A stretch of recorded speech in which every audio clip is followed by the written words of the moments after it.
večeras i kakvi su vaši prvi, onako da kažemo sad, utisci? Pa šta, prvi otpevaću pesmu Milošaju, izlazim i pravo počinjem da pevam, ali bez muzike. Ja sam napisala tu pesmu, to moje selo, i to pevam ovako etno, bez da mi svira muzika, ovako čisto. Lepo, večeras imamo sjajno odabir gostiju, Dragana Mirković, Rade Jorović, Tanja Savić, kako je pao izbor na njih? I Dragana i Tejovac. Tejovac, Rade Jorović. On je mlađa generacija i tako da imaću i folklor. On se zovu Šiljkan, ne mogu da izgovorim.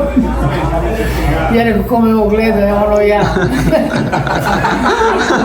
Ajde, sad moram da idem, sad treba da izađem. Puno publike, puno lepisa, to je ludilo. Da, jel da? Pa rasprodato sve.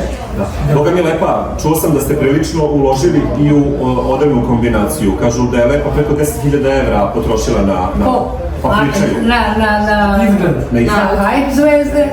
I ovaj Boki 13 osmislio moj styling i poklonio mi, naručio u Skoplju i poklonio mi za koncert. Svakom u čast. On ima nos za to i meni se ovo mnogo dopada. Da li dolazi Boki večeras?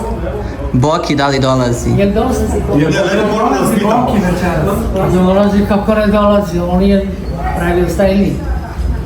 Vi ste negdje Lepoj Breni pružili podršku na njenom koncertu i pevali ste, čini mi se, zajedno Čačak, je li tako? Davno još. Pa, Lepoj Breni ste pružili podršku negdje, da kažemo, na početku njene karijere. Ali, da li biste voljeli da večeras vidite? Otkud šta je da vidim, ko će da dođe od srca, ja sam najavila, nikom neće da šalju pozivnice, kolege znaju da je koncert, ako hoće od srca da dođe. A ovako da ja šaljem, kada ne može da me odbija, ne ići. I sad ćete vidim ko je došao. Lepa, da li će biti neki poseban muškarac u prvom redu, neki poseban? Otkud ja znam? Otkud znam da će biti poseban muškarac? On je pozvan pa... Šta će mi muškarac?